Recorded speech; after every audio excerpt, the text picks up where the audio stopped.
오늘 함께 나눌 하나님 말씀은 에베소서 6장 5절에서 9절 말씀으로 그리스도인의 일터가 다른 이유라는 제목으로 에베소서 시리즈 19번째 시간을 갖도록 하겠습니다.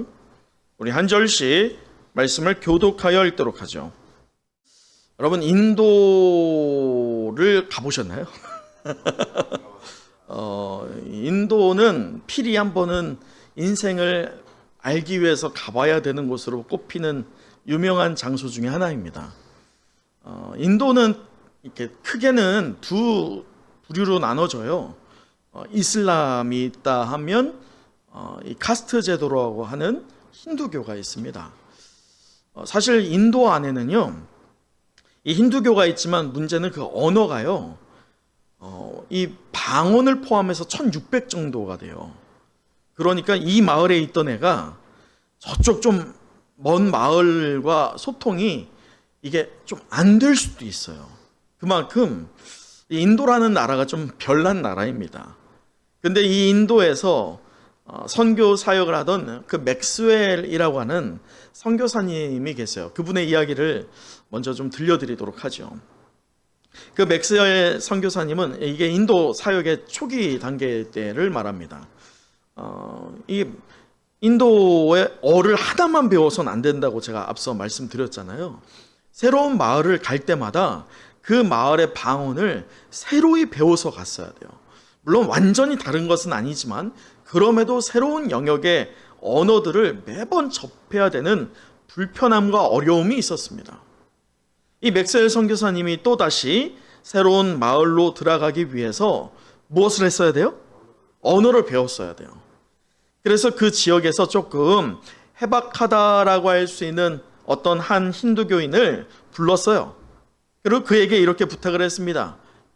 여봐요. 내가 당신에게 수업료를 정말 두둑하게 지급을 할 테니까 내게 당신의 마을에 있는 언어를 좀 가르쳐 주세요. 라고 부탁을 했어요. 자, 그랬더니 그 힌두교인이 뭐라고 할까요? 노, 싫어요. 라고 하는 겁니다. 그래서 이 맥스웰 선교사님이 끈질기게 부탁을 했어요. 저 좀 알려주세요. 저 마을에 꼭 들어가야 되는데 저 좀 알려주세요. 근데 그 사람이 계속 무엇을 했어요? 거절을 하는 거예요. 이 맥스웰 선교사님이 그 이유를 물어봤어요. 도대체 내게 왜 당신 마을의 언어를 알려주지 않으려고 하는 겁니까? 라고 하니까요, 그 사람의 말이 참 놀라웠습니다. 뭐라고 하느냐? 당신에게 당신이 어디에 있든지 내가 듣기로, 소문을 듣기로 당신과 함께한 사람들은 다 기독교인이 됐다고 합니다. 그러니 내가 당신에게 언어를 가르쳐 주는 동안 당신과 함께할 때면 내가 기독교인이 될 것이 두려워서 나는 당신을 가르치지 않을 겁니다. 라고 했어요. 그래서 이 맥스웰 선교사님이 뭐라고 했느냐? 당신에게 복음을 한마디도 전하지 않을게요. 다만 나에게 뭐만 해달라고? 언어만 알려주세요. 라고 했더니 그 사람이 뭐라고 했는지 아세요? 당신과 함께 있을 때 내가 기독교인이 되지 않는 것은 불가능합니다. 그러므로 거절합니다. 라고 대답했다고 합니다. 여러분, 이 예화는 실제 있었던 일이에요.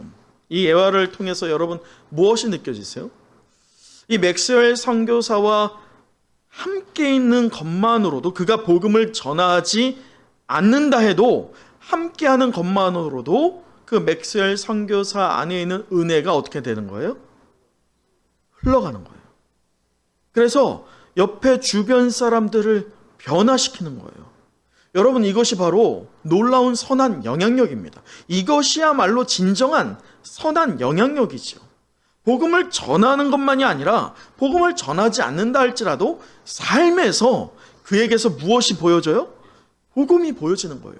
예수 그리스도가 보여지는 것. 그것이 바로 우리 그리스도인들이 마땅히 누려야 할 삶일 줄 믿습니다. 사랑하는 은성의 영가족 여러분, 저와 여러분은요, 하나님으로부터 생명의 기운인 생기와 또한 예수의 영인 성령을 허락받은 존재일 줄 믿습니다. 아멘, 아멘. 여러분, 그래서 우리는 존귀한 자예요. 우리는 존귀한 자예요. 하나님이 우리를 존귀케 하셨기 때문입니다. 그렇게 우리가 존귀한 자로서요, 우리 안에 있는 죄의 불순물들을 우리는 없애내야 돼요. 주를 닮아감으로 말이죠. 그러면서도 또 어떻게 돼요? 주의 품성이, 그 성품이 우리에게 들어와서 우리가 닮아가는 거예요. 주를 닮아가는 거예요. 그렇게 될 때 이 은혜가요, 흐르다 못해서 뿜어져 나와서 우리의 주변에게 폭발적인 영향력을 미치게 되기를 간절히 소망합니다. 여러분, 이러한 소망함 안에서요, 우리 서로를 바라보면서요, 저 앞뒤 좌우 바라보면서 웃는 얼굴로 이렇게 축복해 봤으면 좋겠어요. 선한 영향력 보이세요. 선한 영향력 보이세요. 제가 먼저 하겠습니다. 제가 먼저 하겠습니다. 할렐루야. 여러분, 이렇게 선한 영향력은요, 사도 바울이 5장 22절을 시작해서요, 그리스도인의 가정에서부터 분명한 다름을 제공했던 바가 있어요. 세상과 어느 정도의 다름이 아니라 완전히 차별되는 다름을 제시했어요. 그래서 그리스도인 아내들에게는 창조 질서에 따라서 머리 대신 예수 그리스도를 따라서 남편을 향하여서 내가 어떤 존재로서? 돕는 배필로서 남편에 대해서 존경하고 또 그를 존중하는 그러한 모양새, 또 그리스도인 남편들을 향하여서는 예수 그리스도께서 나를 어떻게 사랑하셨어요? 죽기까지 사랑하신 것처럼 어떻게 내 아내를 죽기까지 나를 사랑하는 것 이상으로 사랑하라 라고 권면하며, 그렇게 할 때 이 아름다운 부부관계가 세상과 분명히 다르다라고 이야기했어요. 더 나아가서 그리스도인 자녀들을 향하여서는 하나님께서 영적으로 우리를 낳으셨지만 육적으로 낳은 부모를 향하여서 무엇하라고 했습니까? 순종하라고 했어요. 순종하라고. 그러면서 공경하라고 했어요. 정신적으로만 아니라 실제적인 삶에서 그 부모가 체감할 정도의 현실적인 부분에서 공경함을 드러내라 라고 한 바가 있습니다. 더 나아가서 그리스도의 부모들을 향하여서는 어떻게 하라고 했어요? 하나님의 모양을 따라 지음받은 우리의 자녀이니 나의 교훈이 아니라 누구의 교훈? 예수 그리스도의 교훈으로 우리 아이들을 양육하라 라고 그렇게 권면하면서, 그리스도인 가정들이 이렇게 세상과 다른 방향을 가게 될 때 분명히 다른 결과들과 양상을 보이게 될 것이야. 그것이 선한 영향력으로 드러날 거야 라고 그렇게 우리에게 권면하였던 사도 바울입니다. 기억하시죠? 사도 바울은 거기에서 멈추지 않았어요. 그리스도인이라고 한다면 가정이 분명히 달라야 되지만 무엇도 달라야 된다? 일터도 달라야 돼요. 우리의 삶에서 가장 맞부딪히는 게 무엇입니까? 가정? 여러분 솔직하게 우리 한번 생각해 보세요. 가정에서 여러분 부부 또는 자녀들과 시간 많이 보내세요? 하루 동안. 하루를 따져봤을 때 몇 시간 같이 보낼까요? 잠자는 시간 빼고. 몇 시간? 5시간? 굉장히 많이 보내시네요. 친밀하세요. 사실 5시간이라고도 생각해 보시죠. 자, 직장에서나 일터에서나 여러분 몇 시간이에요? 그렇죠? 어디가 상대적으로 많아요? 일터가 사실은 훨씬 더 많아요. 그래서 그리스도인이라고 할 때 가정도 분명히 우리가 선한 영향력을 드러내야 할 영역은 맞지만, 사실 가정보다도 실제적으로 더 많은 시간을 할애하는 장소가 우리의 일터예요. 우리 직장이에요. 우리 사업장입니다. 거래처예요. 그렇기 때문에 실제적인 선한 영향력이 일터 가운데서 그리스도인이라고 한다면 사도 바울이 오늘 권면하기를 우리의 일터가 분명히 달라야 된다. 조금 다른 정도가 아니라 어떻게 달라야 돼요? 확실히 누가 봐도 다르구나라고 하는 다름이 있어야 된다라고 하는 도전을 우리에게 주고 있습니다. 저는요, 오늘 이 말씀을 통해서요, 우리의 가정이 그렇게 되기를 원하면서도 우리의 일터가 과연 그리스도인들로서 어떻게 다름을 보여야 할지에 대한 해답을 함께 찾아보는 시간을 갖고자 합니다. 그러면서 우리의 일터에 실제적으로 적용하는 시간을 가져보도록 하겠습니다. 여러분, 오늘 말씀 우리 먼저 5절을 함께 읽어보도록 할까요? 5절 말씀이에요. 시작. 종들아 두려워하고 떨며 성실한 마음으로 육체의 상전에게 순종하기를 그리스도께 하듯 하라. 여러분, 5절 보면 지금 처음에 뭐로 시작하고 있어요? 종들아 라고 하다 보니까 우리의 마음의 심기를 어떻게 합니까? 불편하게 합니다. 여러분, 오늘 말씀 잘 보세요. 5절에서 9절까지 해서 5절, 6절, 7절, 8절까지 가요. 이 종들에 해당되는 거예요. 비율적으로 종들에게 이 책명을 요구하고 있는 분량이 훨씬 많아 보여요. 그러다 보니까 우리 마음에 불편함이 있어요. 왠지 아세요? 우리 지난주에 예화를 들었던 미국의 16대 대통령 누구예요? 아브라함 링컨. 그는요, 이 노예 제도를 폐지하는 아주 위대한 리더입니다.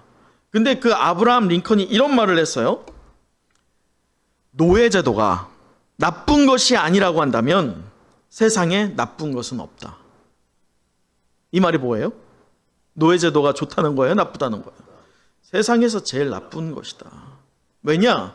사람의 인권을, 존엄성을 말살하는 것이에요. 인정하지 않는 거예요. 그래서 이 세상에서 오늘날도 인권을 우리가 강조하는 선진국이라고 한다면 인권에 대한 이 노예라고 하는 것은 용납할 수 없는 제도입니다. 그런데 오늘 사도 바울이 이야기하고 있는 5절 다시 한번 읽어볼까요? 5절 시작. 종들아 두려워하고 떨며 성실한 마음으로 육체의 상전에게 순종하기를 그리스도께 하듯 하라. 마치 그리스도께 하듯 하라라고 하면서도 무엇을 요구하고 있어요? 순종을 요구하고 있어요. 종들아, 이제 우리 하나님이 우리에게 자유를 주셨기에 너희는 노예가 아니다. 노예로 있는 종들아, 이제는 깨어라. 이제는 세상을 변혁시켜라. 이제는 너희가 주인이 되도록 힘써라. 사실 그렇게 해야지 맞을 것 같아요. 말씀이 말이죠. 하나님의 말씀이잖아요. 세상도 이것이 옳다라고 말하지 않아요. 세상도 틀렸다라고 하는 이 노예제도잖아요. 근데 사도 바울이 노예제도를 수용하고 오히려 이 종들에게 상전을 향해서 무엇하기를? 순종하기를 권면하고 있기 때문에 우리에게 어떤 면에서 거북함을 주기도 합니다. 여러분들, 근데 이 말씀을 잘 보셔야 돼요. 잘 묵상해 보시면 사실 이 종과 상전 또는 주인 이 개념을 우리 오늘로 적용해 보면 사실 우리는 종이 아니죠. 또 우리에게 주인이 있어요? 그렇지 않아요. 근데 우리에게 오늘날 적용해 보면 마치 고용인 그리고 고용주 또는 어떤 상하 관계에서의 위에 있는 자, 아래에 있는 자로 나눠볼 수 있어요. 그럴 때 사도 바울이 강조하는 바는 힘의 원리가 아니에요. 상황의 원리가 아닙니다. 너가 없기 때문에, 부족하기 때문에 아래에 있는 자이니까 순종해라. 이것이 아니에요. 여기에서 가장 우리가 눈여겨봐야 할 것은 5절에서 무엇이냐? 그리스도께 하듯이에요. 왜냐? 우리가 앞서 그리스도인 가정이 다른 이유에 대해서도 이야기할 때 남편과 아내와 부모와 자녀들을 얘기할 때도요, 다 똑같이 적용했던 바가 있어요. 무엇입니까? 누구에게 하듯? 그리스도께 하듯이에요. 그렇기 때문에 오늘 이 종들에게도 그리스도께 하듯 이것이 더 비중이 높은 것이지 순종하라. 이것이 어떤 힘의 원리에서 순종이 아니라 그리스도께 순종하는 그 모양과 태도를 우리에게 보여주고 있고 강조하고 있는 것입니다. 자, 그래서 우리는요, 이 말씀에서 잘 보셔야 돼요. 자, 5절에서 보면 이 종들 또는 고용인 되는 그리스도인들에게 성경적인 태도가 무엇이냐. 우리가 어떤 상하 관계에서 좀 낮은 자일 수 있잖아요. 여러분, 사실 낮은 자리일 수도 있지만 반대로 높은 자리일 수도 있어요. 우리가 잘 알아야 되는 것은 지금 이 상황에서는 내가 저 사람보다 낮아 보이지만 또 다른 상황에서는 또 다른 사람보다 내가 어떨 수 있어요? 높을 수 있어요. 이 부분은 중요한 게 아니에요. 중요한 것은 무엇이라고요? 그리스도께 하듯, 이것이 중요한 것이에요. 그럴 때 우선 첫 번째로서 우리가 뭔가 누군가와 비교해 봤을 때 고용인이 되었든 직장에서 말이죠, 아니면 상하관계에서 아래에 속하였던 그러한 성도들이 되었을 때, 그리스도인이 됐을 때 우리가 마땅히 보여야 할 성경적인 태도가 무엇이냐, 그것을 우리에게 도전하고 있어요.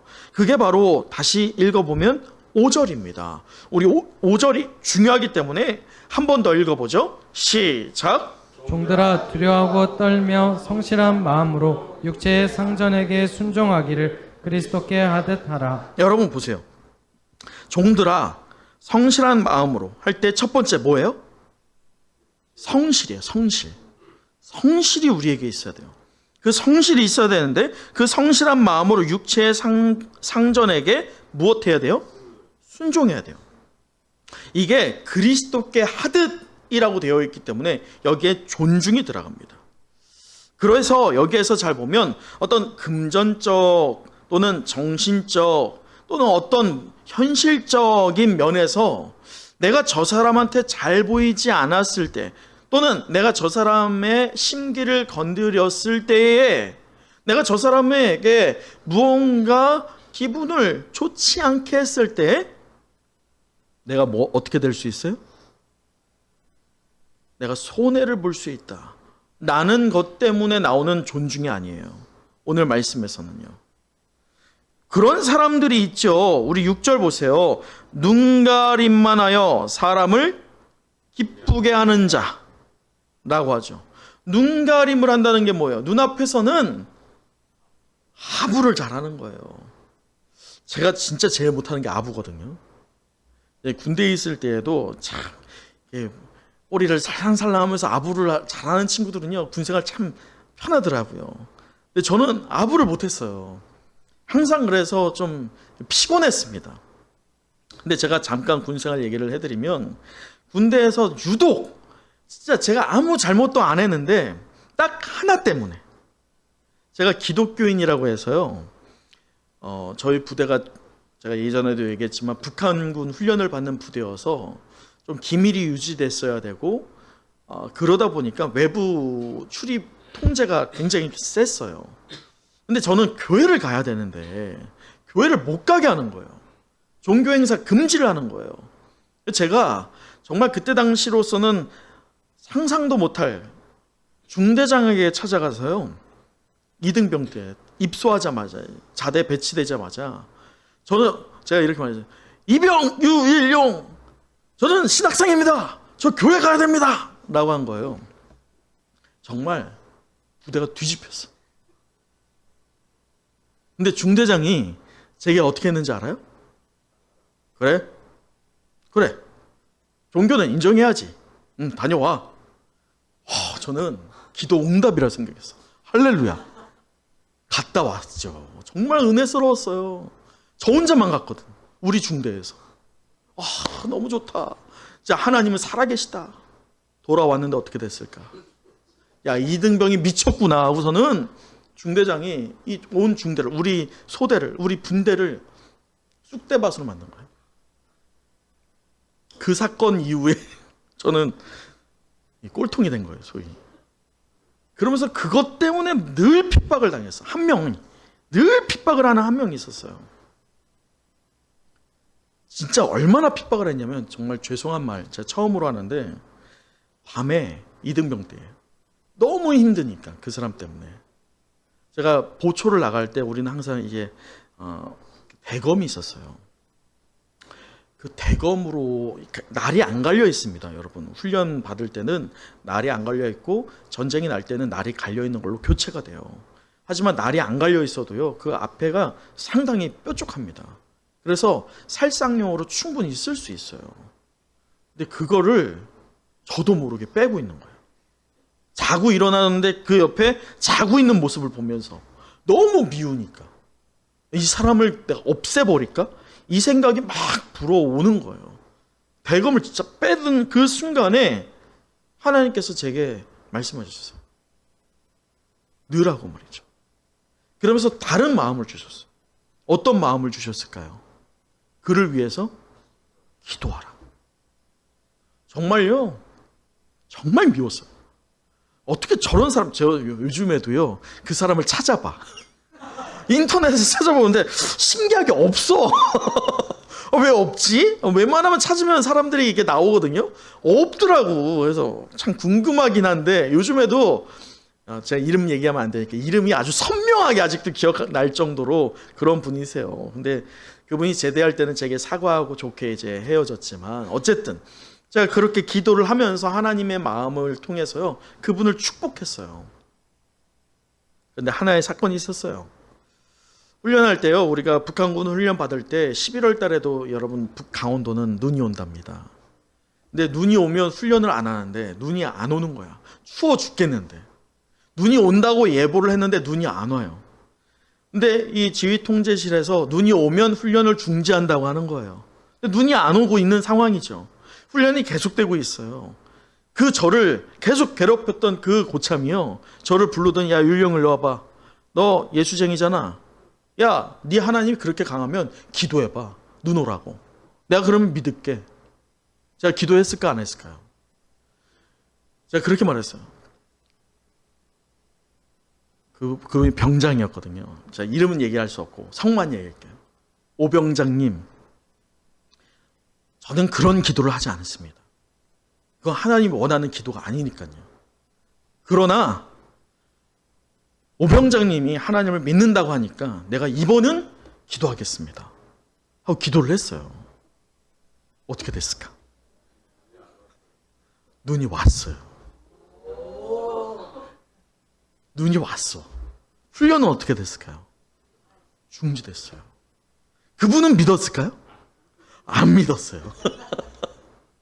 그러나 마음이 변화가 있는 거예요. 그 마음이 조금씩 열리면서 제가 믿는 하나님을 믿진 않아. 그러나 어느 정도로까지는 변화가 있을까요? 인정은 해. 야, 그 하나님이 있는 것 같긴 하다. 인정은 해요. 여러분, 우리의 직장에서도 이러한 문제가 참 많죠.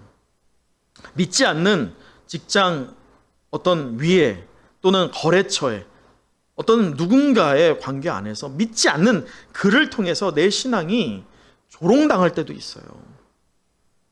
그럴 때 우리의 성질대로 할 수도 있겠죠. 우리 힘대로 할 수도 있어요. 하지만 하나님은요, 오늘 말씀에서처럼 존중을 이야기해요. 그를 섬기기를 원하고 있어요. 그럴 때면요, 우리가 생각하지 못하였던 은혜의 길이 열리게 될 줄 믿습니다. 여러분, 그런데 우리가 그렇게 직장 생활에서 일터에서 신앙을 지키기 위해서 애쓰다 보면 여러분을 가장 힘들게 하는 부류들이 있습니다. 그들이 누구일까요? 바로 같은 믿음을 소유한 그런 그리스도인들이에요. 같은 믿음이지만 다른 모양새. 예를 들어 이런 경우가 참 많아요. 직장에서는 그리스도인이라고 하면서 자기 예배 드려야 된다고 하면서 그렇게 일찍 퇴근을 합니다. 정시에 퇴근을 합니다. 또는 반차를 내기도 합니다. 또는 결석을 하기도 합니다. 연차를 내기도 하고요. 하지만 정작 무엇이 잘 안 되고 있어요?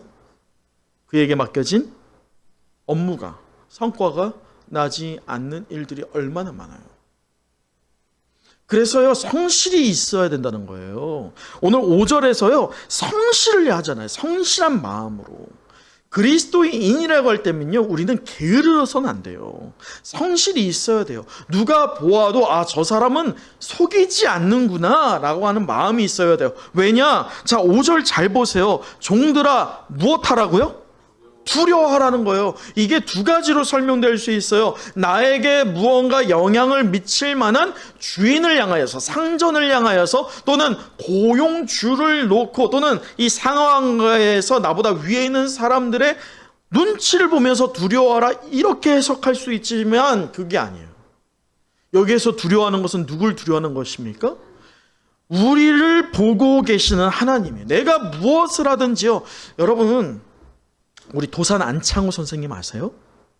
사실 이 도산 안창호 선생님은 우리나라가 건국되는 부분에서 엄청난 영향력을 미치신 분입니다. 사실은 일대 대통령이 도산 안창호 분이 될 가능성이 굉장히 높았어요. 사실은 유력했어요. 하지만 내가 되어서는 안 돼 라고 하면서 양보한 거예요.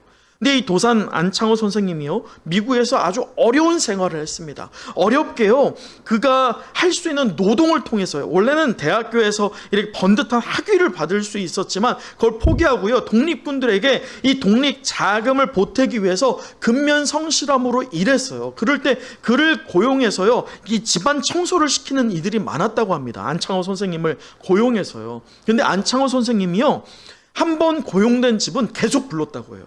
왜냐? 보이지 않는 곳까지 청소하는 거예요. 웬만하면 보이는 곳도 청소하는 거 쉬워요? 어려워요. 대충해요. 여러분, 한 번 불렀을 때는 잘할 수 있어요. 근데 두 번 불러, 세 번 불러, 그럴 때부터는 어떻게 돼요? 이 집안의 구조를 알기 때문에 사람이 많이 손 타는 곳, 사람이 많이 보는 곳 잘 알아요. 그러니 그런 곳은 잘 청소를 하겠죠? 하지만 사람 발이 잘 틈타지 않는 곳은 어떻게 하겠어요? 대충 하게 돼요. 하지만 안창호 선생님은 한 번도 그런 일 없이 오히려 사람 눈에 보이지 않는 뒤쪽까지도 청소를 다 했다고 해요. 그래서 어떤 미국인이 그렇게 물어봤대요. 당신 왜 이렇게까지 합니까? 이렇게까지 안 해도 돼요 라고 말했다고 하죠. 그랬더니 안창호 선생님이 하시는 말이 하나님이 보고 계시다. 바로 그거예요. 하나님이 보고 계시다. 그래서 우리는요, 내가 아래에 있기 때문에 이 상하 관계에서 어떤 힘에 또는 재정에 어떤 환경적인 영향 아래에서 내가 저 아래에 있기 때문에 비참하다, 종들이다, 그렇게 여겨서는 안 돼요. 여러분, 요즘에 젊은 세대들이 하는 말이 무엇이냐? 요즘에도 신분제도가 있다고 해요. 그래서 젊은이들이 스스로를 뭐라고 하는지 아세요? 나 노비예요. 나 노비입니다. 나 빨리 추노해야 돼요. 나 빨리 탈출해야 돼요. 이 말들을, 심심치 않게 하는 말들을 보게 됩니다. 사실은 부끄럽게도요, 우리 목회자 세계에도 똑같아요. 목회자 세계에서는 이 육두품이 존재합니다. 신라시대의 골품제도입니다. 진골과 성골이 있죠. 진골과 성골은 이제 왕족, 그리고 왕의 바로 자녀, 그걸 진골과 성골이라고 하거든요. 그들은 미래가 보장돼 있어요. 어떤 이들이에요? 유명한 목사님의 아들들, 또 뭐 유명한 재력 있는 장로님들의 아들들, 그들은 진골과 성골이에요. 그들은요, 뭐 별거 안 해도요, 큰 교회 따박따박 갑니다. 그리고 사람들이 그렇게 붙어요. 그러나 그렇지 않은 사람들은 어때요? 저는 항상 우리 동기들한테 말했어요. 우리는 육두품이야. 우린 진골과 성골이 아니야. 여러분, 스스로가 우리 이렇게 비하할 때가 참 많잖아요. 그런데요, 사도 바울이 그렇게 비하될 수 있는, 스스로 자존감이 낮아질 수 있는, 나는 왜 없지? 하나님 나한테는 왜 안 주세요? 라고 말할 수 있는 그들에게 무엇을 깨닫게 하느냐? 자, 오늘 말씀에서요, 오늘 6절을 같이 읽어보도록 하죠. 6절이에요. 시작. 눈가림만 하여 사람을 기쁘게 하는 자처럼 하지 말고 그리스도의 종들처럼 마음으로 하나님의 뜻을 행하고. 오늘 사도 바울이, 오늘 성경이 우리에게 깨닫게 하는 것은 우리가 사람의 종이 아니라는 거예요. 세상의 종이 아니라는 거예요. 비록 내가 지금 현실적인 부분에서는 상하 관계에서 저 아래에 있을 수 있고 고용인에 있을 수 있지만 우리의 진정한 존재성은 누구의 종들입니까? 그리스도의 종들이라는 거예요. 할렐루야. 여러분, 그것을 잊어서는 안 돼요. 이 정체성을 잃는 순간요, 우리는 저 밑바닥으로 처박히게 돼요. 자존감은 다 사라지게 됩니다. 사업장에서요, 그래서 이렇게 그리스도의 종들이 될 때는요, 우리 마음에 자동적으로 생기는 마음이 있어요.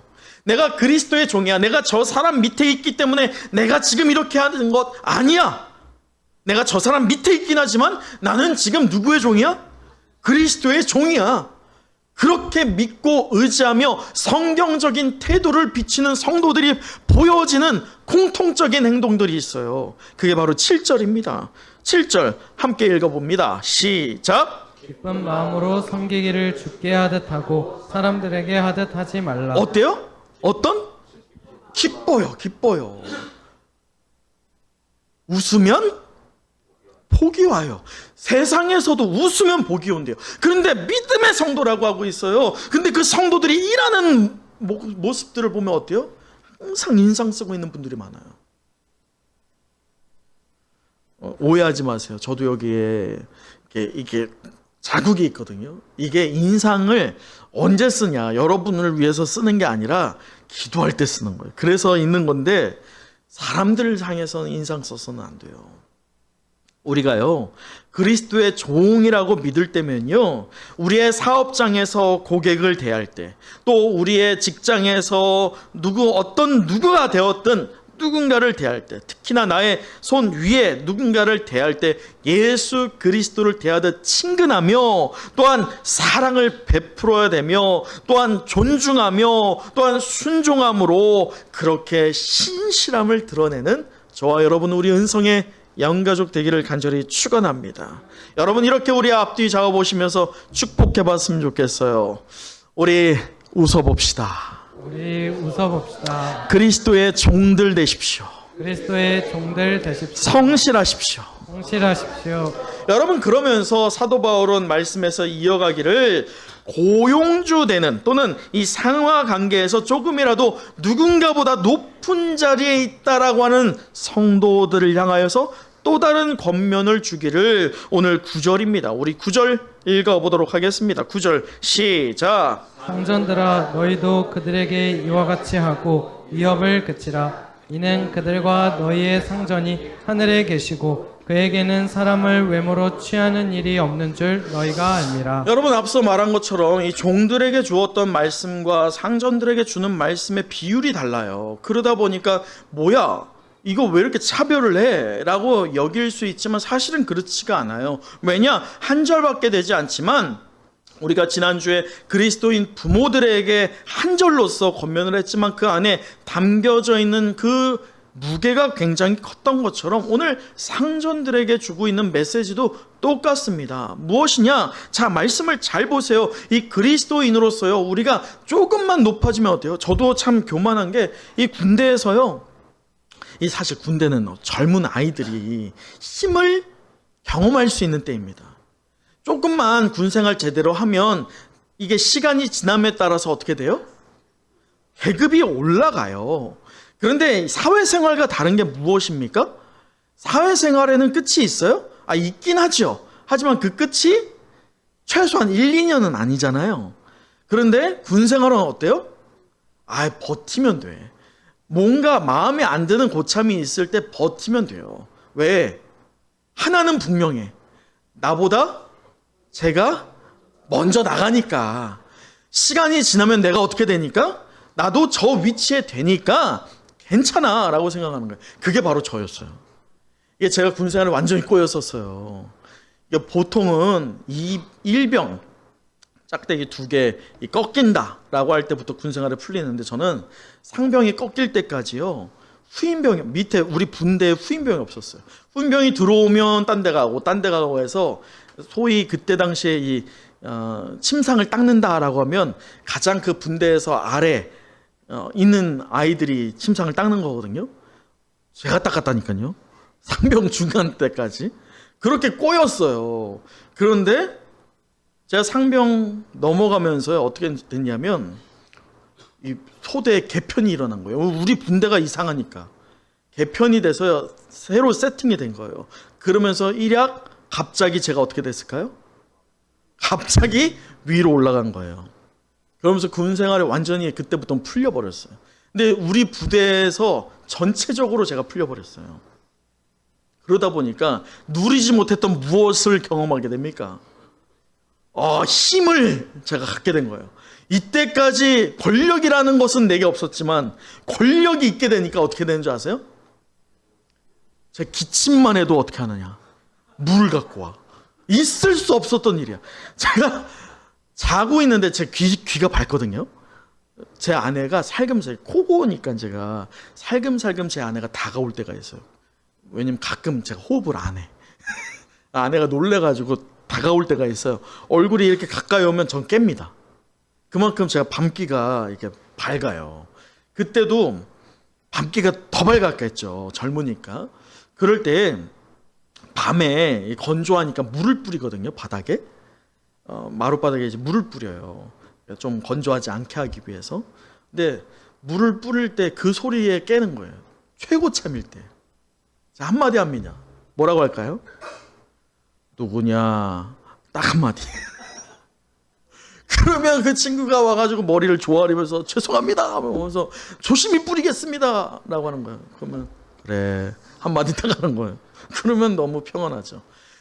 여러분, 그런데요, 그때 제가 느낀 게 뭔지 아세요? 야, 올챙이적 생각 못하는구나. 올챙이적 생각 못해. 제가 그래서요, 제가 고참이 된 다음부터는 이 정말 엄청난, 뭐 더 저보다도 윗세대 군대를 나오신 분들은 훨씬 더 많은 경험을 했겠지만, 뭐랄까, 군기를 잡는다고 하면서 주는 이제 육체적인 얼차례들을 다 없앴어요. 그것들은 하면 안 되는 거니까. 저에게 제가 당했지만 누군가는 끊어야지. 그래서 끊게 되는 거예요. 여러분, 우리가 직장에서도 마찬가지예요. 조금만 내게 힘이 있으면 사람들을 좀 함부로 할 때가 있어요. 내게 조금만 물질이 있거나 내가 조금만 뭔가가 주어지면 나보다 없는 사람을 보면서 그를 높게 여기는 경우는 별로 없어요. 세상의 원리에선 말이죠.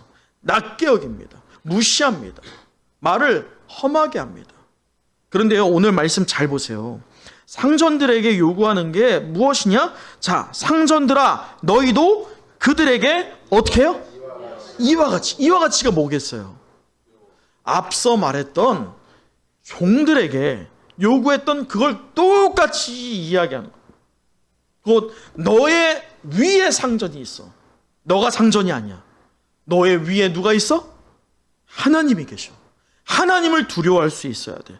그래서 하나님을 경외하는 성도로서 내가 가지고 있는 이 소유도 누가 주신 축복입니까? 나의 노력의 보상이 아니라 하나님이 주신 축복이야.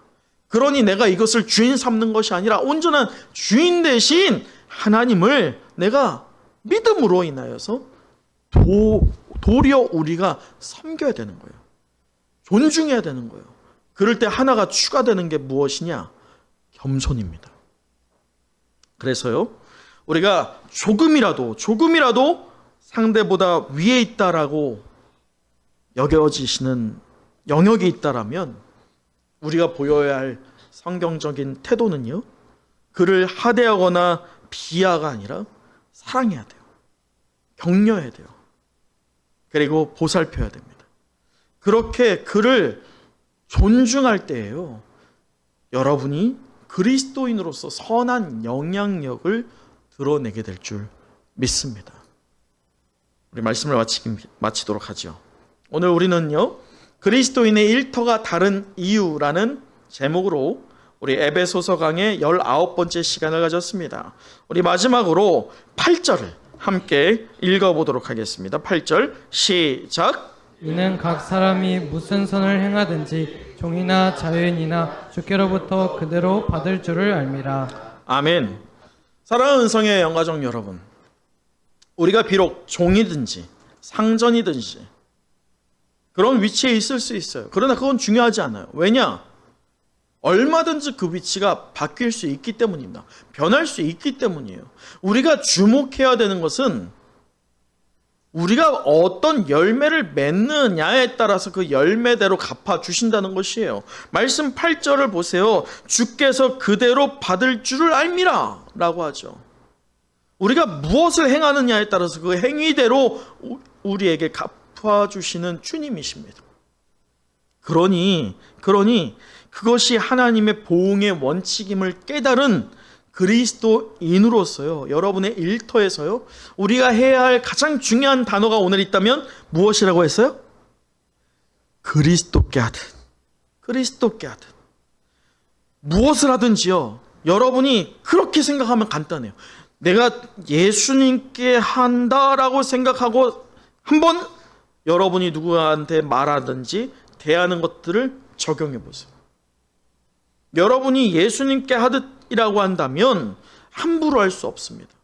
그를 존중할 수밖에 없게 됩니다. 그를 따를 수밖에 없게 됩니다. 그러기에 여러분이 드리는 예물이나 교회에서 행하는 봉사나 금식이나 기도나 어떤 헌신의 종류만 주님이 갚지 않으세요.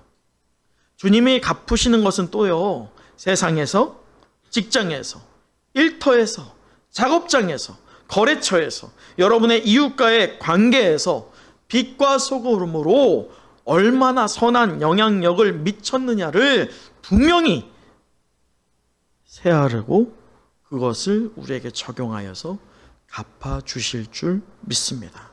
그래서 여러분이 오늘 이 말씀을 적용해서요, 사랑과 존중과 순종과 겸손을 통해서 선한 영향력을 여러분 일터에서 드러낼 때 세상과 조금의 차이가 아니라 현격한 차이를 드러내는 하나님의 자녀, 예수의 종되는 저와 여러분, 우리 은성의 영가족 될 줄 믿습니다.